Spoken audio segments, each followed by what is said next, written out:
Dans toutes choses, quand on est ensemble, on est fort. Politiquement, économiquement, comme dans tous les domaines, hein, vous conviendrez avec moi. Vous savez, le marché commun, le marché unique du transport aérien MITA, c'est devenu une nécessité. Je vous donne un exemple. Vous prenez les pays du Nord, comme on les appelle, très développés, ont des grosses compagnies que je pourrais appeler méga compagnies. Elles se mettent ensemble dans les alliances, dans les code sharing. Et quand il y a un billet sur une compagnie A, vous pouvez aller sur une compagnie B. Or, ce n'est pas le cas en Afrique aujourd'hui. En Afrique, vous avez un billet sur une compagnie, vous ne pouvez pas aller sur l'autre. Comment voulez-vous qu'on se développe? Ça, c'est la première des choses. Vous savez, la décision de créer ce marché unique du transport aérien découle de la décision de Yamoussoukro, qui a été la volonté des chefs d'État africains de créer cela, cette décision à Yamoussoukro en 1999. Et c'est en 2000, lors de la 36e réunion de l'OUA, l'Organisation de l'Unité africaine à l'époque, que les États avaient 2 ans pour entériner cela. Mais qu'est-ce qu'on remarque juste aujourd'hui? Il y a des difficultés de libéralisation, il y a des attarements, des gens qui traînent les pieds. Et ça, c'est pas bon. Je vous donne un cas précis. Vous avez un avion qui veut aller en C en passant par B. Il part de A, un pays A, il va en pays B, il va en pays C. Vous savez que ce qu'on appelle la 5e liberté, certains pays n'acceptent pas que l'avion qui part de A puisse prendre des passagers en B pour aller en C. C'est pas bon. L'avion va voler à vide et comment il peut rentabiliser? Et qui dit non rentabilité, donc entraîne des impasses techniques et des impasses techniques débouchent sur des accidents. Au jour d'aujourd'hui, l'Afrique représente 3% du trafic. Qu'est-ce qu'on remarque?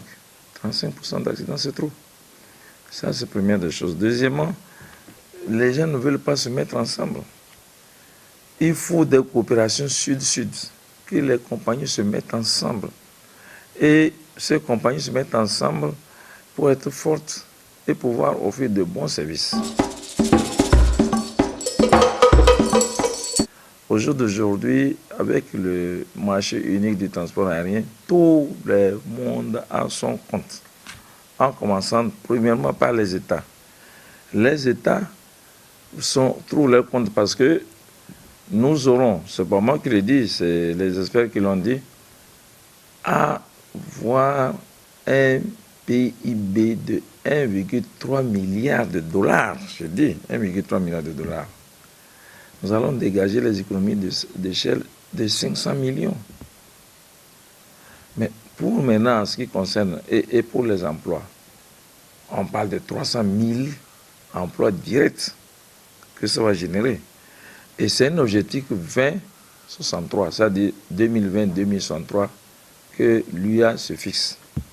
Maintenant, au niveau des compagnies, elles trouvent leur compte aussi. Quand elles se mettent ensemble, elles font des gestions communes. L'exemple le plus patent, et très réussi, c'est Ethiopian avec Askai. Avant, qu'est-ce qu'il fallait faire? Vous voulez aller en Afrique centrale, vous quittez l'Afrique de l'Ouest, vous remontez à Paris avant de descendre sur autre chose. Est-ce que c'est bon pour les voyageurs? Non. Je vous donne un exemple. Lomé-Malabo, 1h20 en direct. Maintenant, si on ne va pas vers cette possibilité, vous quittez à Lomé, vous allez à Casablanca, presque 5 heures, et vous faites 7 heures pour aller 12 heures. Pour un vol d'1h20, c'est pas bon. Donc, c'est vraiment une vision qu'il faut saluer de nos chefs d'État qui ont décidé de créer ce marché unique du transport aérien. Maintenant, au niveau des voyageurs, on vous offre plusieurs possibilités. Donc, quand ces compagnies se mettront ensemble, elles vont offrir plusieurs services de qualité et les prix vont baisser.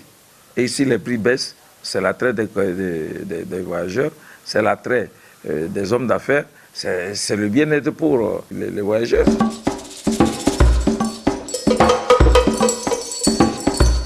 Vous savez, l'OACI recommande le développement des infrastructures Parce que, je vous dis quelque chose, je remercie les autorités qui m'ont fait confiance. Ils sont arrivés ici en 2002 et on avait à peine 5 compagnies avec un trafic de l'ordre de 200 000. Mais au jour d'aujourd'hui, avec la nouvelle arrogance, nous avons franchi le cap d'1 million de passagers. On est à 13 compagnies. Il y a 3 compagnies qui s'annoncent, qui vont arriver bientôt. C'est ça l'avantage de se mettre ensemble, l'avantage des infrastructures. Et l'aéroport de Lomé, allez sur YouTube. Tapez, vous allez voir où c'est les 10 plus beaux aéroports, le tout est dedans.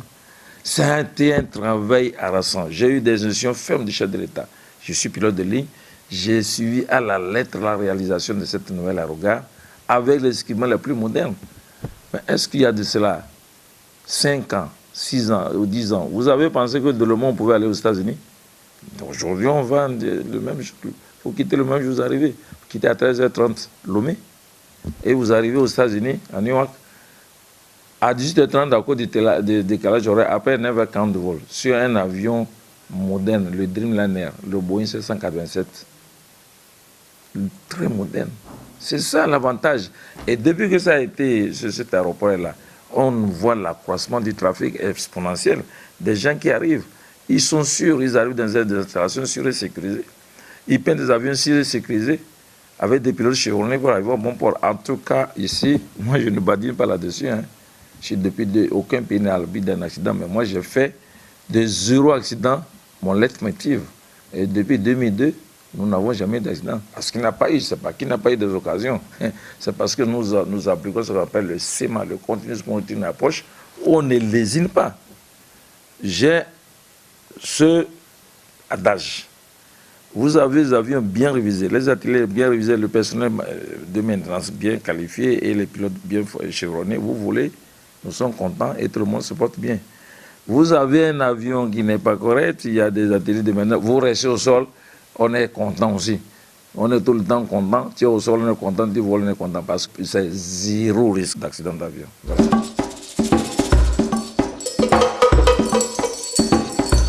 Moi, ici, Togolais, je suis d'abord fier. Vous savez, ce n'est pas par hasard qu'on a choisi le chef de l'État. Il a eu d'autres. Ses pères l'ont fait confiance lors de l'Ebola, au plus fort. Vous avez vu ce qu'il a fait? Il a pris son bâton de pèlerin, il est parti dans les pays. Il était là pour les accompagner. Il a demandé au niveau international d'aider ces pays. Et il était là, le jour où on a déclaré que l'Ebola est fini. Vous savez, il a été président de conférence de chefs d'État de l'UEMOA. Et vous avez vu ce qu'il a fait? En peu de temps, ils l'ont reconduit. Et après, il est maintenant président de la conférence des chefs d'État de la CEDEAO. Ils l'ont fait confiance parce que c'est qu'il prendra son bâton de pèlerin pour amener les États. Au jour d'aujourd'hui, on est 55 États en Afrique. Il n'y a que 23 qui ont adhéré. Déjà, il y a 4 qui s'annoncent qu'ils vont adhérer. Et nous allons tout faire pour que ce soit une réalité. Et les 23 États représentent 80% du trafic aérien. C'est les poids lourds. Donc, il va amener les autres. Et je suis confiant, nous sommes à ses ordres. J'ai déjà eu des instructions de sa part de comment il va conduire cette mission pour qu'on puisse amener pratiquement la quasi-totalité aux choses. Ouais.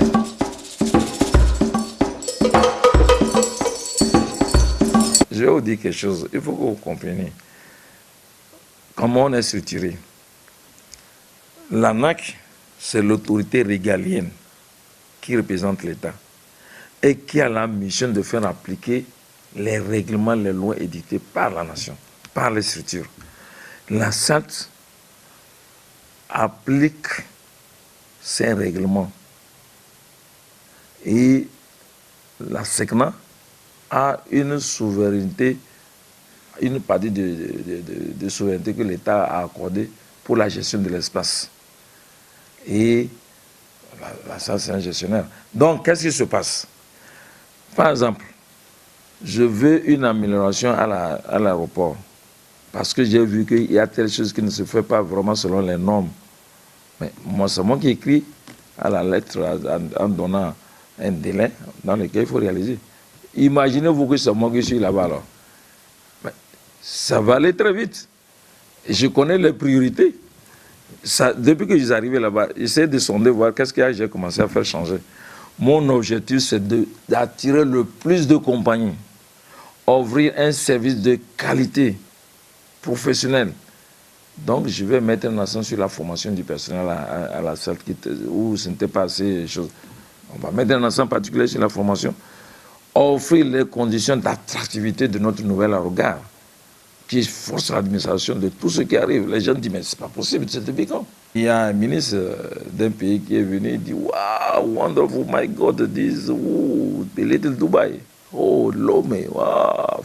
Bon, bref, ça veut dire qu'il faut voir l'effort qui se fait. Vous verrez bien à la salle. La dernière compagnie que j'ai fait venir, c'est TAP. Et je vais continuer.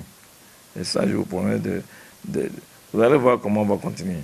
Je ne suis pas un homme statique. Je n'arrive jamais quelque part pour être statique. Moi, j'ai un principe. Si j'arrive dans une administration, il y a un portable. Après 1 ou 2 ans, il doit avoir un deuxième portable. Si j'ai un portable, c'est que je n'ai rien fait. Ce n'est pas la peine de continuer là-bas. Ça, c'est mon leitmotiv. Pour les Togolais, en tout cas, vous pouvez être fiers. Les Togolais, ça, je vous le dis, c'est des gens travailleurs très intelligents. Et je suis fier d'être Togolais et d'avoir un dirigeant comme le président Faure qui vise vraiment le bien-être du peuple togolais. Et il est sage à son âge, c'est incroyable. Hein?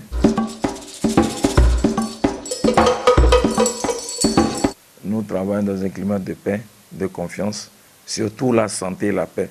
Et que tous ceux qui travaillent dans le secteur aéronautique, je les souhaite une excellente santé d'acier, pas de fer, le fer sur oui, d'acier, pour qu'ensemble nous portions ce projet pour faire de notre plateforme, qui est déjà un hub exemplaire en Afrique de l'Ouest, hein, avec la coopération de Ethiopian et Sky, que nous puissions aller de victoire en victoire pour que beaucoup de gens arrivent, les hommes d'affaires, et quand qui dit hommes d'affaires, développer nos hôtels et en même temps offrir de l'emploi à nos jeunes. Nous devons coopérer malgré nos différences. Il y a quelque chose qui nous réunit, c'est l'État. Il faut que ce pays soit émergent.